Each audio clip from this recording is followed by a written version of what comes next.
There was some back and forth, and Lima's a little bit upset about it. Because Lima, see, this is what you get, Tone. This is your trolling that you get. This is your problem. Is that you like to have fun on the internet, and then you like to laugh at people getting mad at you on the internet, like you like to laugh at me getting mad at you on the air. And then you get labeled a person who hates Shedeur Sanders, and you go, I can't believe I'm getting labeled I hate Shedeur Sanders. What's everybody talking about that I hate Shedeur Sanders for? How could you say that I hate the guy?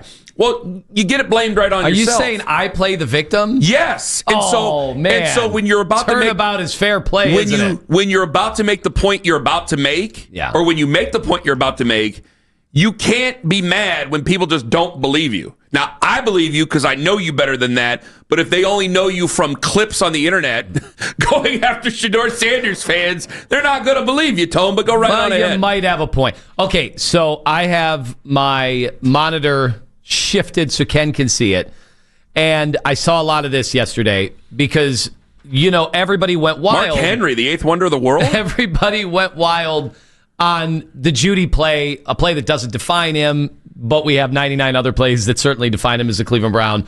How many drops does he have in 2 years? That's at least 20 of the plays. So the most.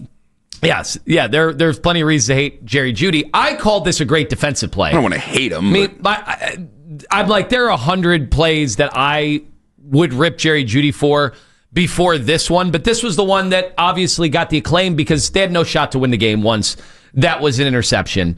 And again, I thought the defensive player made a great play, but I've seen it was a great play. But I've seen wide receivers haul that in and just be strong and take that ball in. Yeah, Jerry Judy's also not any of those receivers. He's just not. He's not remotely any of the guys that come to the top of your mind. Yeah. Big time receivers who would just go up and use their body, use their frame. Make sure he also gave it away with his eyes, which I've never played that position, and at that level, I don't know how hard that is to do, which is to, distract a defensive back so they don't know where the ball is coming and when it's coming. But I showed you this, Kenny. People are saying, well, he should have led him. And I've also seen people say, well, he should have back shoulder through him. He did something in the middle of that. If he leads him, I think he might be thinking he's going to get picked off. But you got a safety. Because you have a safety back there. Now, the angle is different because he's not as close as we may think. He might be about 4 or 5 yards off. Well, go ahead. Keep showing me this because you're going to be making a point, and I want to see this as you talk. In the end, I think, that one's only a screen grab. But in the end, I think all of these throws, you have like a foot, 12 inches in difference between what makes a good throw, what makes a bad throw, 6 inches sometimes, what makes a beautiful dime, and what is intercepted. Those are the margins. And unfortunately, because Shedeur had a bad day overall, he had 2 great throws, and this one, the third, which is now being debated, which I will put in the window of good throw, that very easily could have been a touchdown, and instead is picked off, and it makes his stats look bad. It makes his day look even worse. The game is over at that point. Everybody gives up after that point, and then there's not much to discuss. I don't think we have to go above and beyond to criticize the quarterback. We don't have to look for reasons to suggest that even a good throw was actually not a good decision, not a good throw. That's a good decision. That's a good throw. If you had a legit number one, it's probably a touchdown. This is the curse. This is really the curse of Shedeur Sanders. This is the curse of growing up and living in a 29,000 square foot home and your father being a Hall of Fame.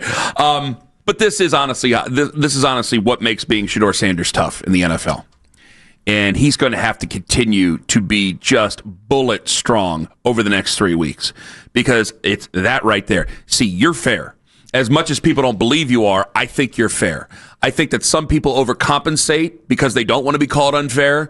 You seem to be strong enough to be going through the internet paces of people saying horrific things to you. I think there are people who think that they're strong enough and then they just kowtow to it and they wilt. And I think I'm way more likely to do something like that than you are. I'll grant you that. I think you're more tougher to the words than I am. But I think you're trying to be fair. But Shedeur, this is the difference between Shedeur Sanders and Shedeur Smith. If Shedeur Smith were a 5th round pick, we're not arguing over that ball. We're not arguing. Hey, he's a 5th round pick this season. At the end of it, this sucks. And we're going to be making changes, and then that's it. But that's Shedeur Sanders. That's an historic drop in the draft. And so now everything he does is put to a big microscope. And there are plenty of fans out there who feel, you guys are wasting our time talking about him. You guys are wasting our time. They're wasting our time putting him out there in the field. I go, no, they're not. It would be either him or Dylan Gabriel. No, that's not a waste of time. We know it would be a waste of time. Yes.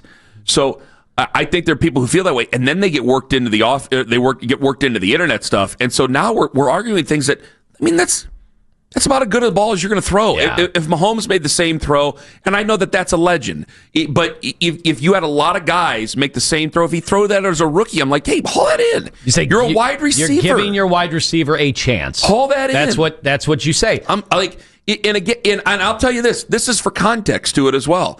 I'll do the same thing with Jerry Judy. If it were Jamari Thrash down there, who's a 5th or a 6th round pick who they just picked up again. Welcome back. It's a good draft pick again. It was bad when they cut him. Now he's back. If that's Jamari Thrash and he gets that ball taken away, it's like, yeah, it's Jamari Thrash down there. What are you going to do? But it's not.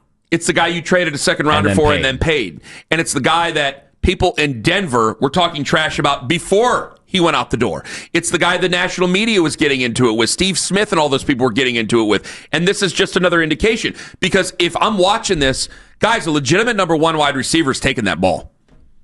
It's that simple.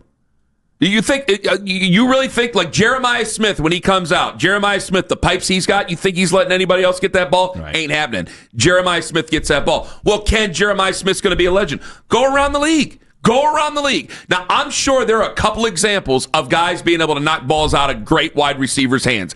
I'm sure it happens. But to just rip it away from you and take it away? No. You name the very best. You name the very best. You name the strong ones. Even guys who are just strong wide receivers, they're not getting it taken away from. I agree with you. Good balls are good balls are good balls. That's a good ball thrown by Shedeur Sanders. Make a play. You're the wide receiver. You're the one who's the veteran. He's the rookie. You make the play. You know it's going to be tougher. Make a play. Stop blaming everything else. Make a play. Stop looking for things that aren't true. Guys, you got 3 more weeks, and he may be able to save this, but with the way things are, we'll talk to Zach Jackson at 9 about all this. With the way things are, he probably won't.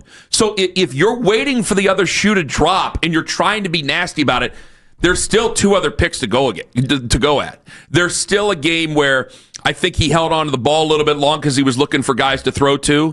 I still think that there was obviously confusion. I think that in so many ways he was kind of set up for failure because of how everything that went with the play cards and not being able to be as prepared for it as I think he should have been, or as I think they should have been with him. There's plenty of things going against him. I don't need to sit here and have a fight because I don't believe that. I don't believe that fight. 2, I don't need to go looking in places I don't need to look. Because when we get to the end of this season and they more than likely make drastic changes, I still think the NFL's, as of right now, in the rest of the NFL, the people who are going to be coming in here to take over this are going to be feeling the way they felt about him at the draft. And I think they will just move on.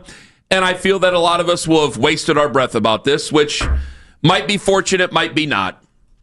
It's made this season more interesting. It certainly has. It would be far less interesting, the Cleveland Browns this year, had they had not drafted Shedeur Sanders. That's for sure. It's made this interesting, and some of the fights have been fun. Some of the fights have been mind-numbing.